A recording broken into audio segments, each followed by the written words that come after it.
Robert is a popular, unique, and high-energy keynote speaker. He brings joy, optimism, and practical tools for people in the PD community to thrive. He also has a background in filmmaking, and he's made a number of films. And he's also part of our group. His dad has Parkinson's. And he's made a documentary, the award-winning Boys of Summer. He did that back in 2004. And there are a couple of follow-up films in that series. And one of them's coming out this year, right? Yep. And so today we're going to have an opportunity to experience some of that play and some of that fun, and it's all designed to help improve communication and creativity and confidence. Robert runs a nonprofit called Yes and Exercise, Y-A-X, YAX, and he teaches improv and storytelling to the PD community. And like I said, it's about improving the quality of life, communication, creativity, and confidence. And welcome, Robert. Appreciate it. It is so nice to be here. Thank you to Peter for making this happen. Thank you to my friend on the tech who, where am I seeing my friend on the tech who got us, where is he pointing? There. Thank you for your help with that. It is not lost on me that we are in a place of worship because it felt like an act of God to get this thing up on the screen. Went through 2 machines to make that happen. I also want to acknowledge all my Niner fans, and don't worry that this is a Broncos Cup. They may be my first team, but I am completely cheering for the 49ers. Can I get a go 49ers? Go 49ers! All right, wonderful, thank you. And also just historically and friendship, because I think so much of what this is about, I want to acknowledge a dear friend of mine, Ron Sherrick is here. I've known Ron since college, and if there's one thing that Ron wouldn't have thought, it would that there'd never be the letters PhD next to my name, because he knew me from undergrad days. So, it is wonderful to have you here, my friend. Wonderful to meet your father, and wonderful to meet you, my dear. It's wonderful to meet all of you.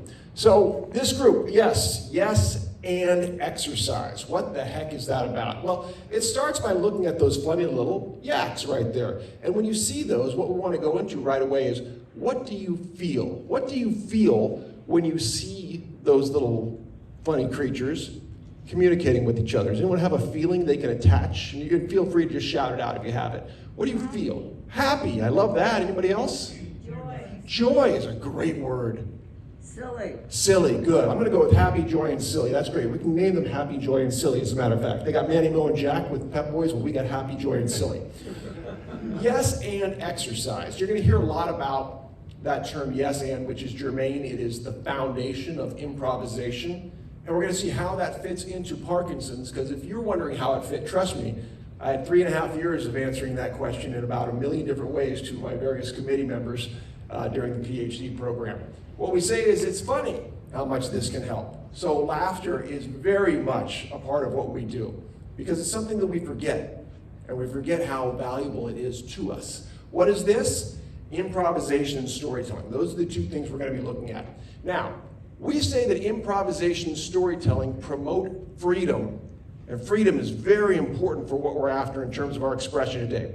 I'm gonna go ahead and I'm gonna play this song here, and the song is called Freedom by John Batiste. And what I want for you all to do is I want you to move. Now you can stay seated and move, that's fine. It can be just as simple as moving your hands, shaking your head. If you feel and want to stand up and move, you can do that too. If you want to get as grand as dancing, you can do that too. Stay safe, but whatever it is, it's important. This is our first yes and exercise. I'm gonna put on this song and let's all move together, all right? This is Freedom. Ooh, how do I get that up? The computer. That is here. I know that volume's low. Any clue, Peter, on how to get the volume up there a little more?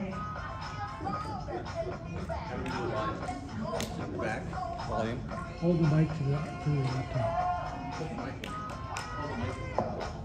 Here. So here we go. Let me get a chair. I want you to move to this. You have to hear it to move to it. So come on. Yeah, I know. This is where it gets exciting, everybody. Wait when I bring out the clubs and we start juggling. Come on. Dedication is what that is. You bet you it is. I'm dedicated to you all. I see the movement happening, the volume happens. There you go. Snapping the fingers, shaking the head, that's right. The words are pretty simple when it comes here. Move my body just like this. I don't know why, but it feels like. There you go.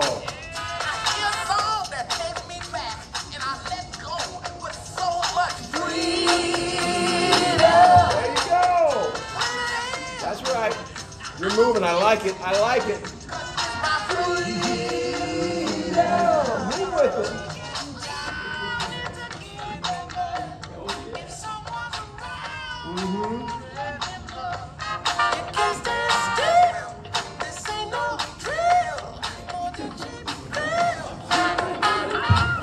Oh yeah. It's all right. Here we go. I'll get a little breakdown here. Everybody kind of stretch out.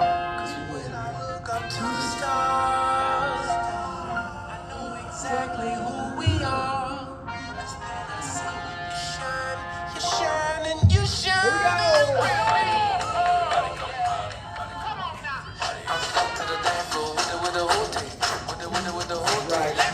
I like those clapping hands. Woo! There it goes. Come on. Yeah. That's right. Oh yeah. Everybody, come on. Here we go.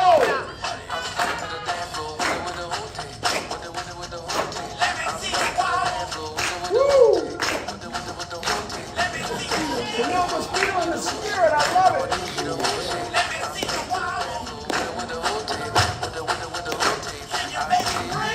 Oh yeah. Oh yeah. Oh yeah. All right, give yourselves a hand, everybody. That's a little bit of freedom.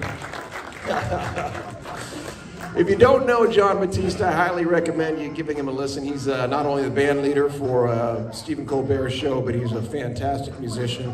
And what I want to ask you is, what do you feel after moving to that song? Again, go ahead and shout it out. What do you feel? Invigorated. Invigorated is a great word.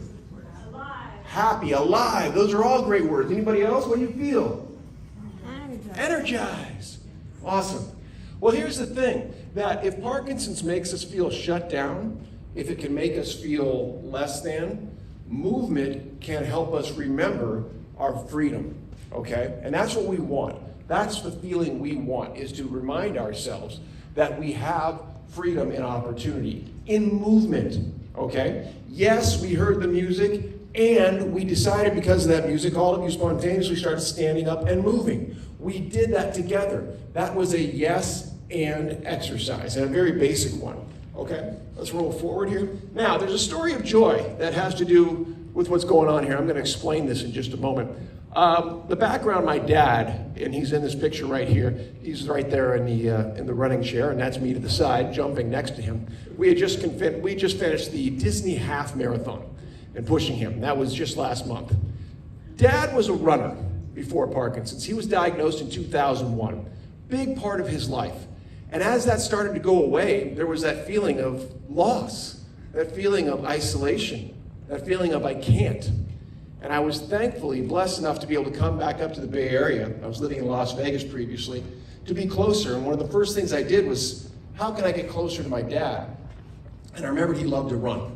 And I wasn't a runner growing up, but I became one later in life. And I said, hey, Dad, I'm going to run the Beta Breakers in your honor. That was always his favorite. Anyone ever done the Beta Breakers before? Yeah, okay. A lot of culture, a lot of fun in the Beta Breakers. So as I'm training for it, I see a father pushing a son in one of these chairs. And I go, that's fascinating.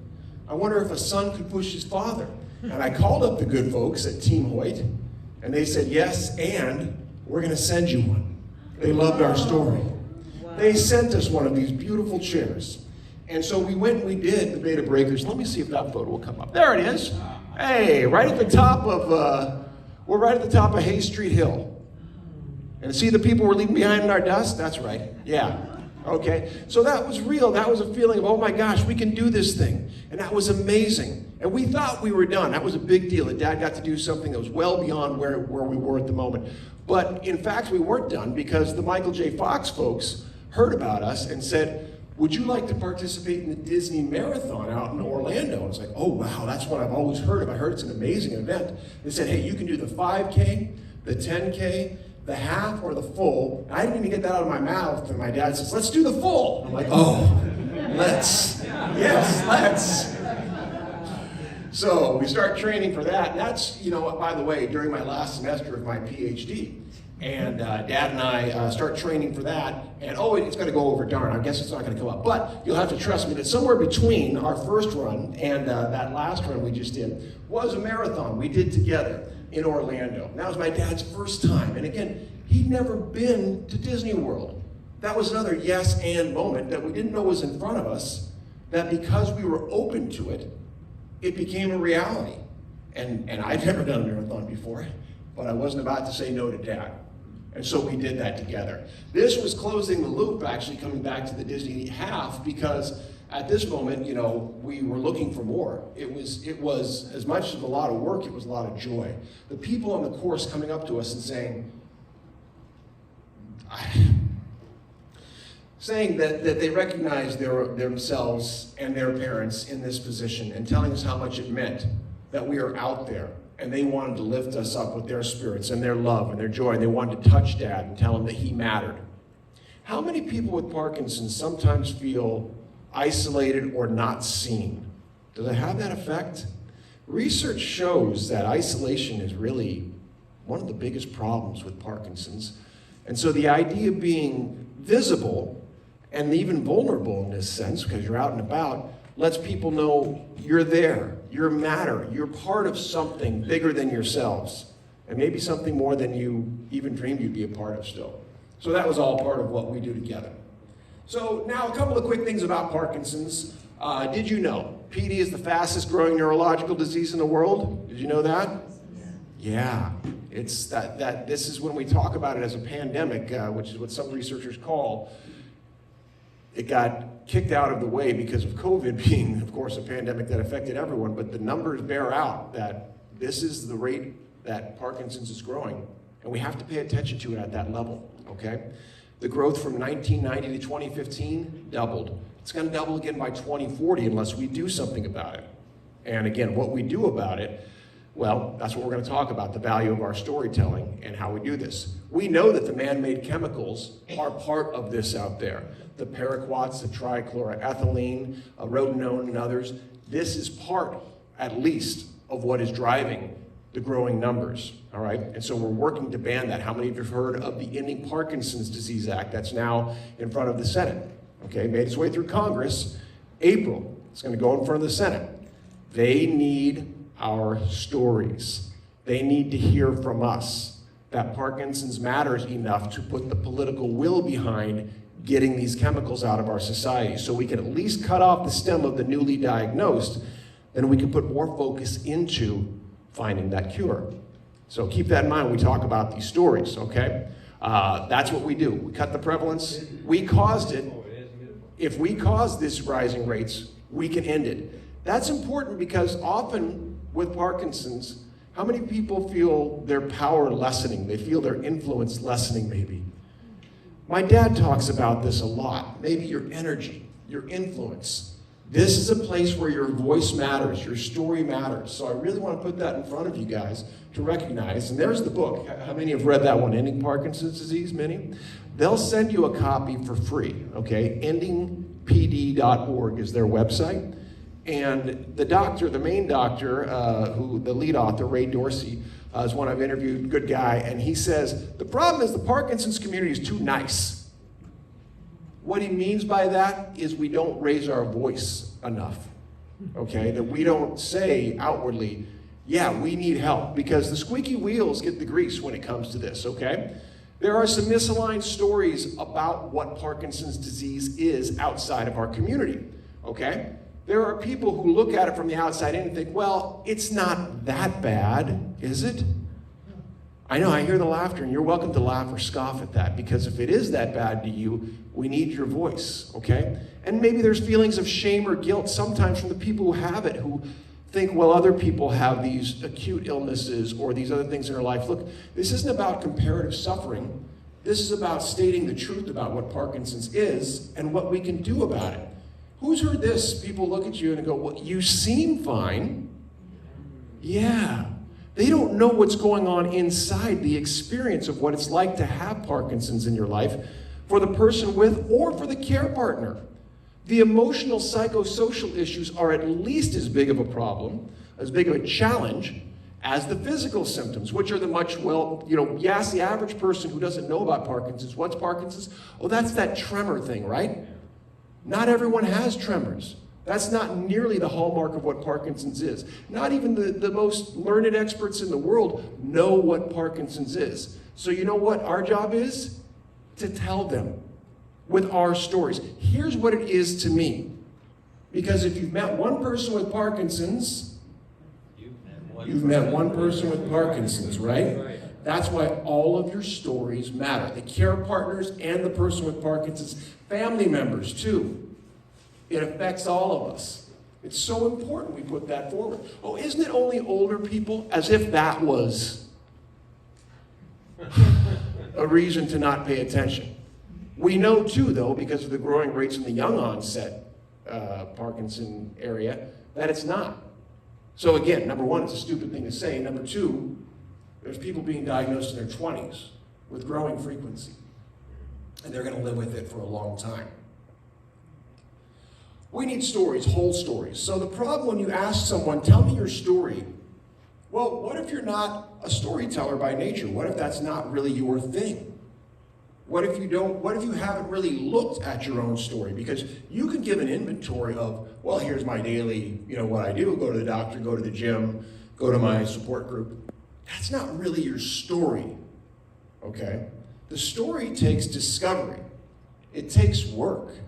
It takes some guidance. And that's why we work on this together when we talk about how we get these stories coming forward.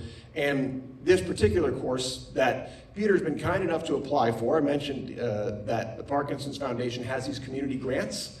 We've applied for one, and we'll hear in June if we can get one here to run this program. And this is what we call Day One, the Parkinson's Prison. Day One refers to the date of diagnosis.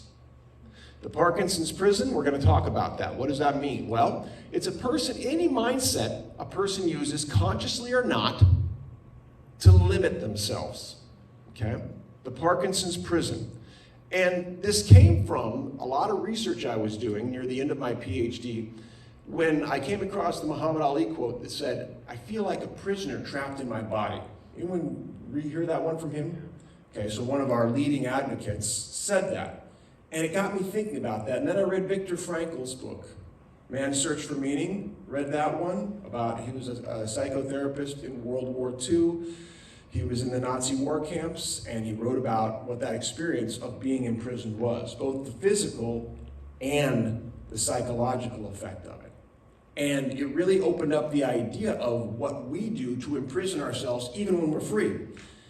In a somewhat ironic way, I was literally in the Soledad prison yesterday. Nothing I did, I promise.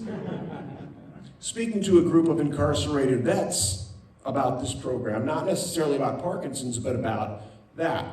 And the contrast is fascinating, and the human element is fascinating too. The idea of putting ourselves in a prison with things like, I can't, I shouldn't, I'm stuck because. Those are all pathways to prison, to isolation, to locking ourselves out of our potential of being with others, okay? So it's possible that you're currently not aware of these limitations. Have you heard of homeostasis? It's what our body does to normalize situations, and it's a lovely thing to balance what's going on inside of us, especially in traumatic or crisis situations. The problem is, if we never reset from where we find a new balance, we can start to think that acute situation, whether it's a mindset or a physical thing, is the new normal. And we start to put up with things and recognize and just go, oh, but that's just the way they are. And maybe they are because we say they are. Maybe it's time for us to look at it differently, rewrite our stories, and demand change within ourselves and within others. So how do we escape? Well, first we must connect. Yes, and. We're going to talk about that again in a moment. Yes, and the power of that. Being courageous in exploring our story. Getting past that surface level story, right? I'm fine is not a story. And then listening and responding to other stories. We'll find our own story by engaging in other people's and participating in their own, especially within our community. We'll recognize, oh, I thought that was just me. It's you too? You think that? Or I never knew what that was, but the way you said that. Yes. Okay, working and playing together, building an ensemble. I was very glad to hear Peter talk about an upcoming meeting where there was no agenda. Oh, how awesome. Is it okay to play, by the way? Is that okay? Can we laugh? Is that okay? Well, then let's do it. Everyone follow me.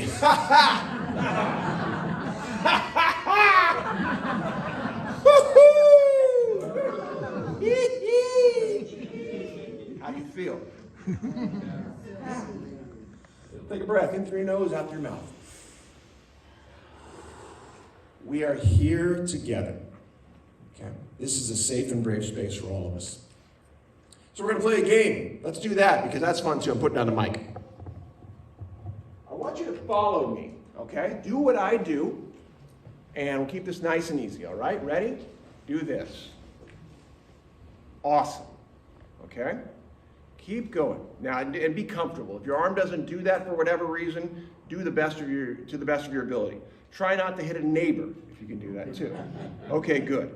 So, in a moment, what's going to happen is, I'm going to call out switch. When I say switch, I will no longer be the leader. You will have to make a choice. Either you will become a leader, or you will find someone else to follow. It can be anyone else, okay? But when I call switch, you're either a leader or you're following someone else.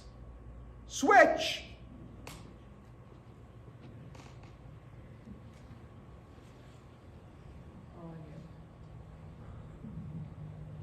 Switch!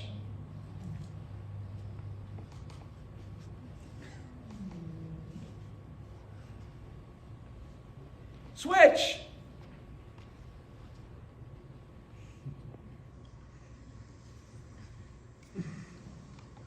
Switch!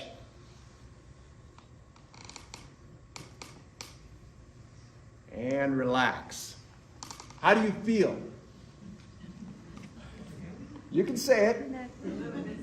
Little silly, connected. Silly's good. Silly is good. How do you feel? Light. Light. Yeah. Okay. This is a simple game that just allows us to connect to one another. Yes, somebody's doing something, and I'm going to respond. Now, how many of you chose to be the follower more often than the leader? How many of you chose to be the follower? How many of you chose to be the leader more often than the follower? Okay, now here's the tough question.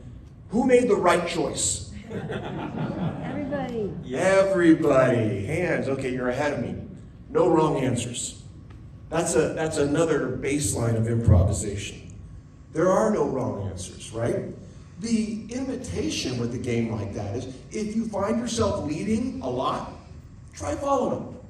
If you find yourself following a lot, try leading. Why? Because in life, sometimes life calls for us to lead and sometimes to follow. Wouldn't it be great if we had that balance of being able to move in either direction as needed?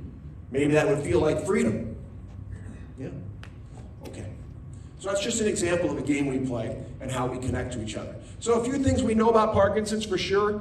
If you've met one person with Parkinson's, You have one person. that's right. There will be change, chronic and progressive. There's no cure, right? Now the question is all change bad? No. It's possible that some of this change, and there are stories out there, people talk about reframing and reclaiming, discovering things in their lives, that they feel better. And from the outside you go, are you crazy? But internally, no, because they've changed their story about how they're living, and they've yes-anded their choice about how they're living to actually make it feel better, even if it looks very different. We don't know when or what the changes will be. Again, all the symptoms of Parkinson's, it's not like you get this one in a month, this one in a year, this one in 6, whatever. No. You get what you get when you get it. Okay? PD is more than a movement disorder. This is where I am just banging the drum right now. Okay? It is very unfortunate to me that it is classified strictly scientifically as a movement disorder because it takes away all of the emotional, psychosocial side that's so important. I appreciate your nods and your yeses. Okay? How it feels to you is important. It is, in fact, data that needs to be researched. All heroes improvise. What do you think about that? I heard a laugh. That's good. Heroes, why? Because here's the thing. Do heroes always know what's happening? No. So when something unexpected comes in front of a hero, he, she, or they have to do what? Improvise. They have to figure it out, adapt, and overcome. Okay, so this is built within all of us, so we all do this. We've already played Mirror. There's another game coming up, I promise. What is improvisation? Well, we define it as unplanned, collaborative response. Unplanned, we don't know what's going to happen. Collaborative, we do it together. Response, the first thing that comes to mind. In other words, not thinking, because that's the idea usually we go down to when we want to get the right answer. And as we discussed earlier, are there right answers? No. So the first one, the first response is what we're after. And if Parkinson's is about rigidity, improv is about fluidity. Again, freedom. We learn to trust the unknown. And are there a lot of unknowns in Parkinson's? Oh yeah. So how do we get better at dealing with that? Well, we play in that space. We don't know what's going to happen all the time. What I say when I start a lot of meetings, and Peter knows he's been in some, the 7 scary words. I don't know what's about to happen. That really is the truth. I have, even here at the slides, I know that's what's going to happen. I didn't know that my laptop wouldn't work. So we have to adapt and overcome. We have to figure it out. It's more than words, like we just played with Blurt a moment ago, right? But wait, no, we played Mirror. We are going to play Blurt now. Here's how Blurt works. I want you to say the first word that comes to mind when I count to 3. First word that comes to mind. 1, 2, 3. Amazing. Great. Did anybody get it wrong? I heard some of you laughing. Maybe you were surprised by what you said. Let's say another word. 1, 2, 3. Great. Nobody got it wrong. Wonderful. Now, can I get 2 volunteers? I'll come to you. You're going to listen to each other's words and be, you're going to bounce off each other. This is the second round. Would anybody like to try that with me? 2 people for the game of Blurt. There's one. Kathy's going to play. And who else would like to play? Someone nearby over here? Right next door. Hi. Okay, Ray. So, Ray, Kathy's going to say a word, and I want you to say the next word that comes to mind, okay? All right, ready, Kathy? Go. Star. Sky. Star, sky. Did they get it right? Yeah. Well, then they get a round of applause. All right, here comes the pressure. Ray, this time you're going to say the word, and then Kathy's going to respond. Go ahead. Fun. Game. Fun game. Did they get it right? Well played, you two. So what made it them getting it right? How do we know that they got it right? Every answer is right. There were no wrong answers. What did you say, my dear? I said every answer was right. Every answer is right. The fact that they chose to respond to each other, the fact that they listened and said yes and to each other. I'm here, I'm present, I'm playing with you. That made them right. That connected them, okay? Now, it's possible, because these are, English words, that we can say, well, that's about that part of the brain. What if we took away English words and we used gibberish? You know what gibberish is? It's a made-up language. Mexico kalak, before shilalak, gurusman kalak. All right, everybody try some gibberish. 1, 2, 3. Oh, good. How about this one? Sibo son kalak. You try it. 1, 2, 3. Mexico la papa. You try it. Right, okay. Now, can I get 2 more brave volunteers for a gibberish blurt? I promise, it's as easy as the last game. It's fun, too. Anybody else want to try? Quick round? Yes, okay. And John, are you willing to play along? Yes. Yeah, wonderful. I love the yes and. Okay, what's your name, Susan? Susanna. Susanna and John, wonderful. Susanna, I want you to say a gibberish word. Listen carefully. You're going to repeat that gibberish word just to show her you've heard it. Ready? And? Flitterfloppy. Flitterfloppy. What do we say? Yeah. All right, what's good for one is good for the other. John? Kashulia. Kashulia. They got it right! Now here comes the oh my gosh moment, okay?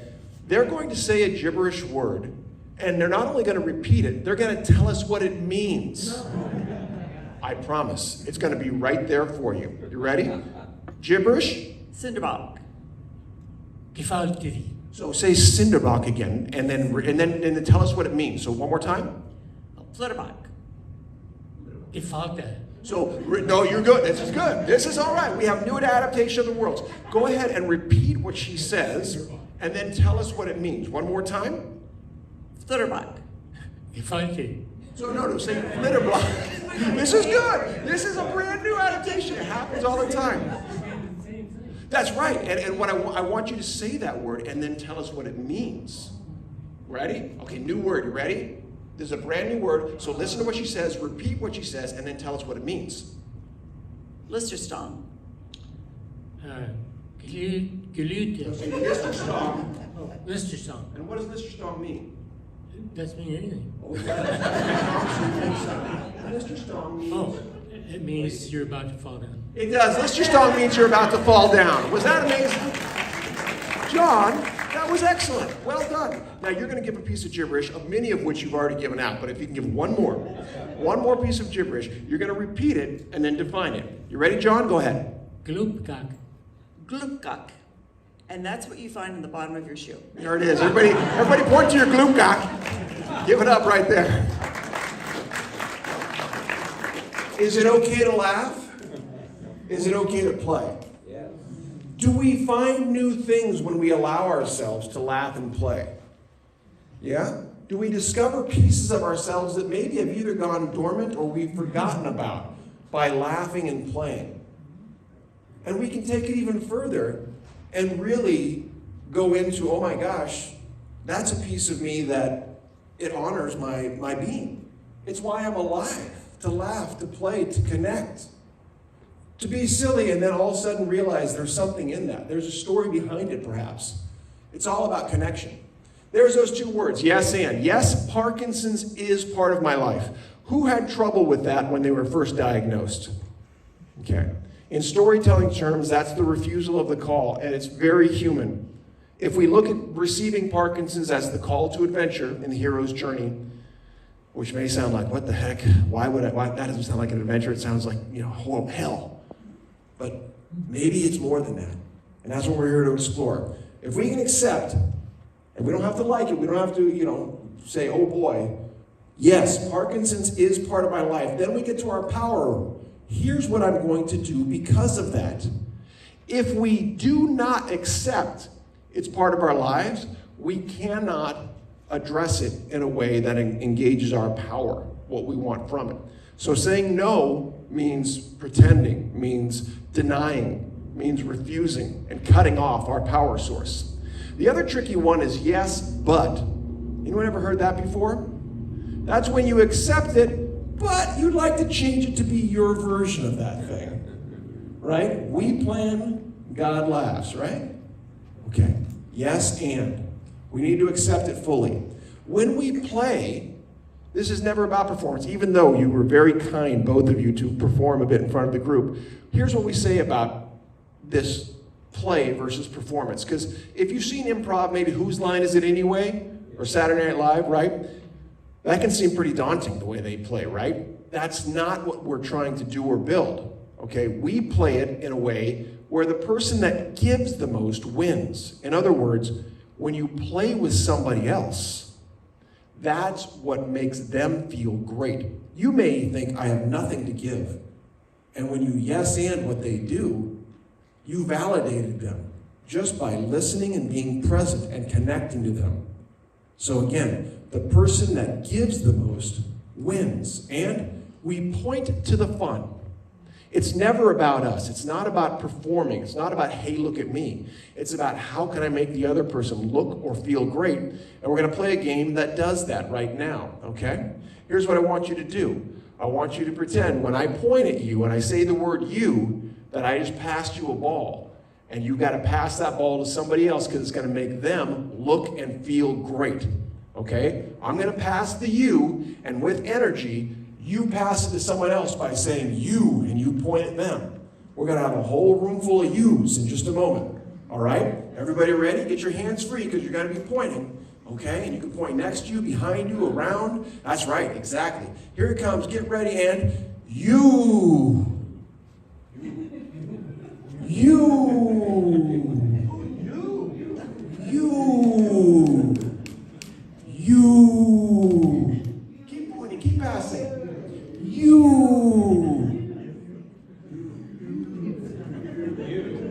You. You. You. My shoe. You. You. You. How about him? Someone pass it to him. He's asking for it. I'm going to take a moment to tie my shoe. That's it. That's it. I got you first. All right, give yourselves a round of applause. It's a silly game. It's hardly a game, but what do you feel now that you've played that game? What do you feel right now? Connected. Connected. Great word. Inclusive. Beautiful. Anybody else? What do you feel? Recognized. It's beautiful. These are things that are all challenging within Parkinson's, okay? And frankly, again, thankfully, because of our Surgeon General pointing it out, this is not just Parkinson's, right? Isolation, loneliness are chronic problems throughout our society. COVID exacerbated them terribly, and we haven't come out of that. So when we get recognized, when we get heard, seen, and feel part of something, connected, it improves our lives right away. There's research that says, as a matter of fact, that isolation, chronic isolation, it's the same as smoking 15 cigarettes a day. That's the effect of the stress and anxiety, right? 15 cigarettes a day from chronic isolation and loneliness. Okay, so this isn't just in our heads. The pillars of PD health, well, we know about movement, right? But what if we were to look at that as only one of the pillars of health? What if we said the psychosocial and the cognitive, emotional, those play just as important of a role? For the quantitative fans, well, I'd say 2/3 of Parkinson's is on the side outside of movement. It makes you start to reframe where the attention, emphasis, energy should be, right? Of course, we need to exercise. We know that. Thank goodness for the wonderful exercise documentation and research that's been done. But that research is about 20 years old at this point. What else? It's time to get active with our brains, with our emotions, with our interactions with each other. We need to recognize the power and potential of what happens when we recognize these things. Now, you might be thinking improv, not for me. Well, this gentleman right here is Rob Belushi. He is son of Jim Belushi, nephew of John Belushi, one of my improv teachers. And in the second Boys of Summer film, you can see all of them for free if you like there at bosmovie.com. I introduced my dad to Rob Belushi because Rob had this philosophy on improv. I'm going to try to play it, but I'm going to need the chair so you can hear it again. Let me pull it over. Here's the thing. I don't mean to make you nervous as I stand in a chair, I promise. His philosophy on improv says this is universal. This is human. This is where my dad first recognized that yes and might have something for him. Let's take a listen. And that's kind of the philosophical approach of improv is like, things are going to happen, and the thing that I control is my reaction, right? I think when people are struggling with health, mental health, addiction, the main, instinct is to isolate and like remove yourself. Either it's a form of denial, of shame, you know, of being overwhelmed, hopelessness, despair. All these things make you want to kind of remove yourself, and you know, an improvisational approach would be like to wear these types of things with a badge of courage and fully engage more, so that the scene of your life, you know, is being shared by more people than just you. Okay. So do you get what Rob's saying? That this isolation that we all feel, this is the answer, one of the answers you can take against that, is to say yes and. You can't control what happened. None of us get to say we don't have Parkinson's, not in a healthy way, because we did. We can control how we react to it, what we do because of it, how we interact because of it. That's the part we can do, all right? So we know performance scares a lot of people with improv. How many people the idea of getting in front of people is scary to you? It's one of the top, yeah. Standing up with the microphone, and then the idea, how about stand up in front of people and have no idea what you're about to do? Ooh, no thanks. We play in a way, often in circles just like that, where nobody's ever in the middle. We're collectively playing together. Or if we're online, we're on a flat screen. Okay? So we make it a safe and brave and fun space. Having a good time matters, because if we're not having fun, are we going to keep coming back? I mean, it's the same problem even the best therapies in the world have. At some point, you get bored, tired of it. Whatever it is, you lose engagement. So if it's not fun, we're doing it wrong. These games that are barely games, like simple, right? We know the game of mirror. Why the game mirror matters? Because did anybody have to talk during the game of mirror? No. So if speech, for whatever reason, is your barrier, just know that we do more than speech-based games. We relate in a lot of other ways. That the leadership versus following, we talked about that we're more than speech. Yeah, this is all part of who and what we are. Does anyone know who this woman is? Brene Brown, read any of her work? She's a researcher, particularly in the world of emotions. And here's what she has to say, dynamic. She says, before we get to that question, they did a survey of over 7,000 people and asked them how many emotions they could identify. How many emotions? What do you think the average person of those 7,000 could identify? How many? Do you think 15? 5? 3 is the answer. The average person can identify 3. And they are happy, sad, and as she says, pissed off. What if life was only happy, sad, and angry? Does that sound a little emotionally limited? I mean, we feel a lot more than those 3 things, I hope. Okay? So we talk about, remember the Parkinson's prisons, the self-limitations? Let's talk about it in terms of this question. I'll give you 15 seconds. Ready? How many body parts with 3 letters, don't type in the chat, we don't have that. How many body parts with 3 letters can you name? Go.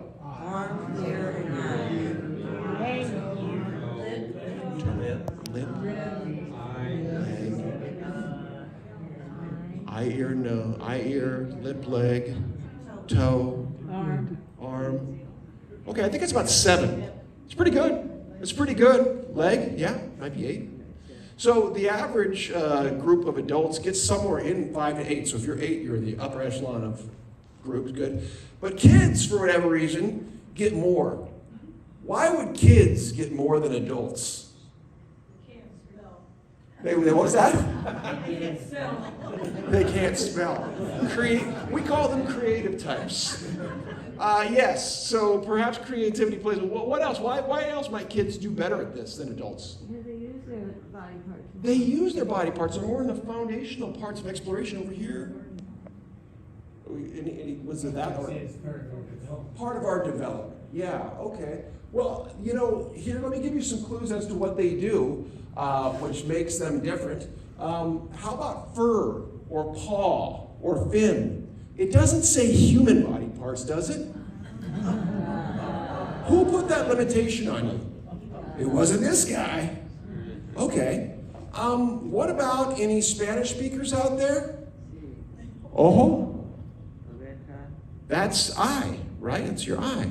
Does it say only English? Who put that limitation on you? Yeah. What about, and this is the one that always gets people, elbow, shin, or knee? Does it say only 3 letters? Those all have 3 letters in them.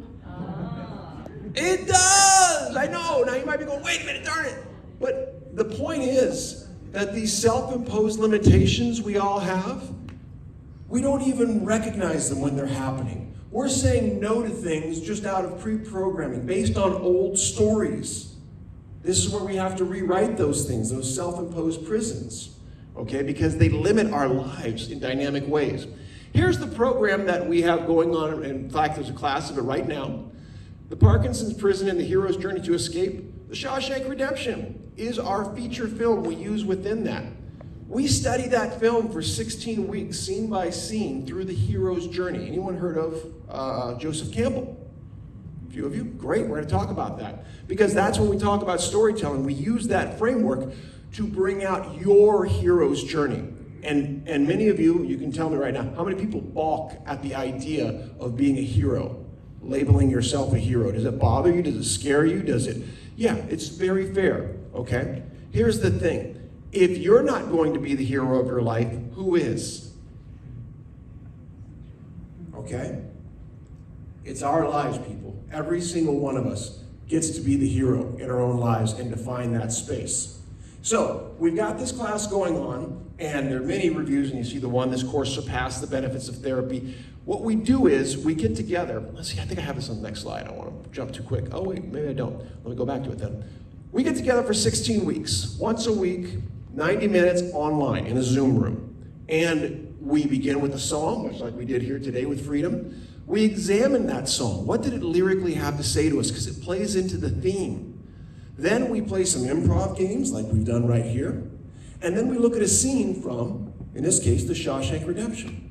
And we say, what stage of the journey is that? There's 12 stages to the hero's journey. The first is the ordinary world. For terms of Parkinson's, that's before we were diagnosed. We all had hopes, dreams, and goals that had nothing to do with Parkinson's. Nobody on their list of, here's what happens in life, I get a job, I get married, I retire, oh, and then I get Parkinson's. No, we didn't put that on there.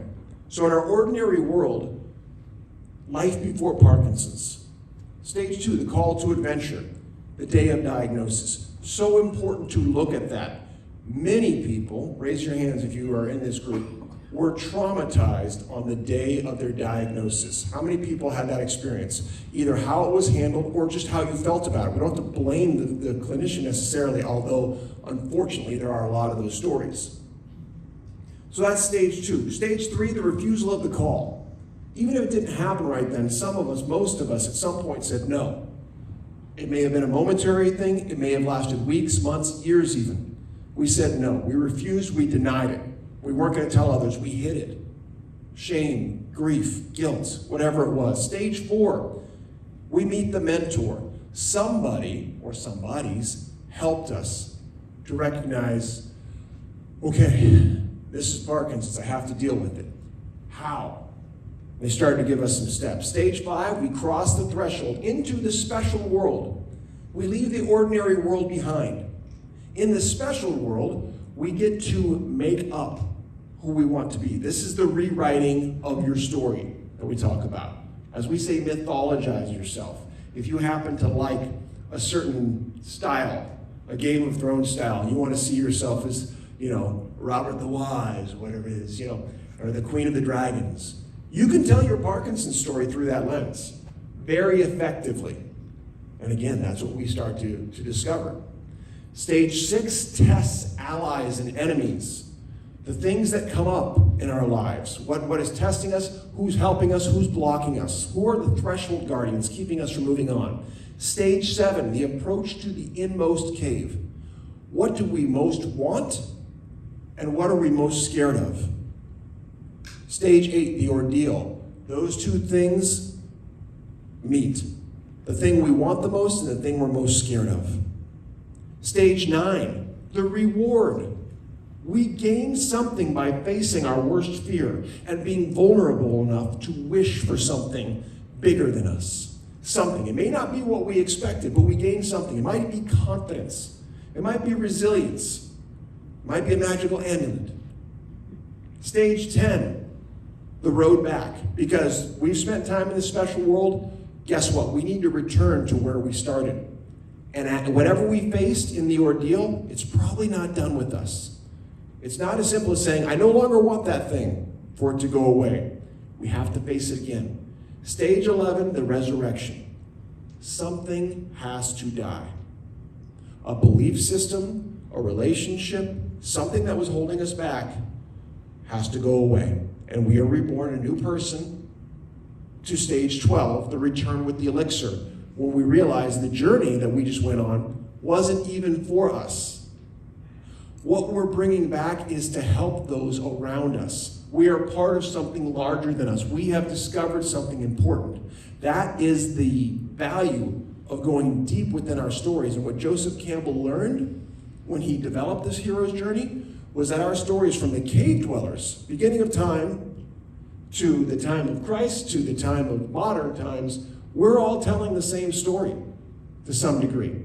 Right? The same stages, the same things are happening. We're connecting to something larger than us. And if we can tap into that so that people understand why we need to end Parkinson's disease, why they need to pay attention, why your voices and your stories matter,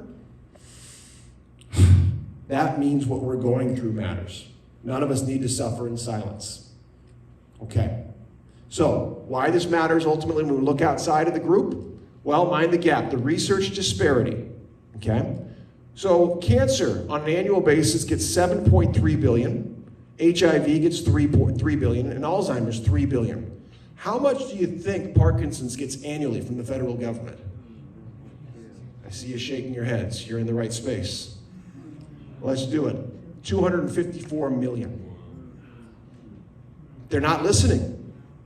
They again, from a story standpoint, disease-wise, Parkinson's took its moonshot in 2004, 2005. I don't know how many of you were around at that time. Remember stem cells? We had the attention, we had the energy. Stem cells didn't work out. Nobody's fault. That's what happens in science. We do the best we can with what we've got when we got it. Sometimes it works out, sometimes it doesn't. But since that didn't work out, we need a new story. We need a new way to invigorate people. We need a new way to get them to believe that this is worth researching. We got to understand PD from the inside out.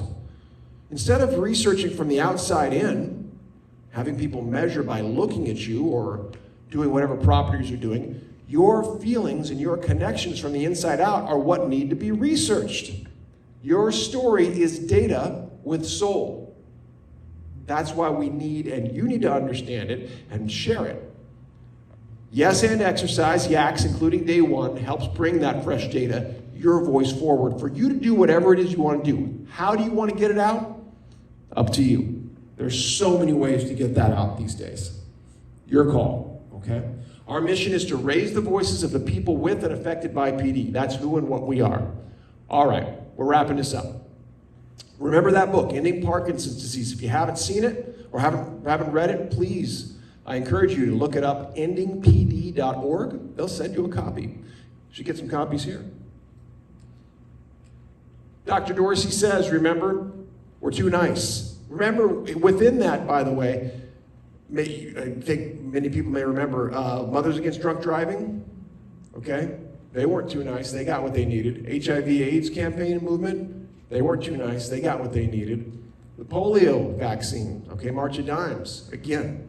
We tell the right stories in the right ways, we can make a difference. We can follow these great social groups that have done these things and make a difference. Anyone see the movie Erin Brockovich? There was no way PG&E was going to pay. They did. Anyone see The Insider? The Russell Crowe film with the Mike Wallace story, right? About tobacco industry. There was no way tobacco was going to admit that nicotine was addictive. They did. Okay?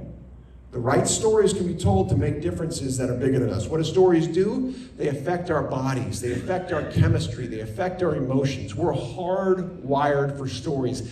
This is our secret sauce. All right? They have survival value, they tell us a direction where we should be headed, and they're trying to wake us up.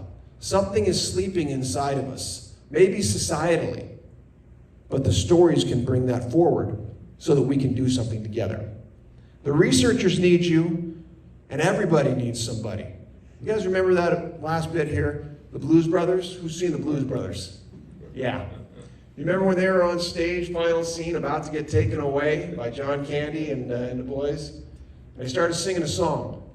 Everybody needs somebody. Got it? Everybody needs somebody. Someone to love. And what did they sing? I need you, you, everybody. I need you, you. I need you. Once more. I need you. Thank you, everybody. Thank you. Very good. Time for some questions? How you doing? No time? Okay. Take 2 questions. Okay, 2 questions, but you can always find me at, I'll put this final slide up here right here in case you need that. Ding, ding, ding. There you go, yesandexercise.org. Okay, 2 questions really quick. Yes, my friend. Are lack of dopamine and other feel-good hormones, are they connected with the chemicals that you said are also producing Parkinson's symptoms? Okay, so the question, are the lack of dopamine and the other feel-good chemicals, the serotonins and oxytocin, all those, are they affected by, what was the last part? The chemicals that you said are also. Yes, so the chemicals that we're fighting against, the trichloroethylene and the paraquat, okay. I don't have the exact science on that. That book does. What I can tell you is how the direct interaction of what those harmful chemicals do to the helpful chemicals in our brain. That's not my area of research. However, I can tell you that that those scientists do know, and they must believe so in the aggregate because that's what they focused on. Okay? And there's no way to replace them once they're gone. The chemicals in our brain, well, we're working on that in terms of, well, the substantia nigra producing dopamine. I don't want to say there's no way to replace them, but we don't know currently.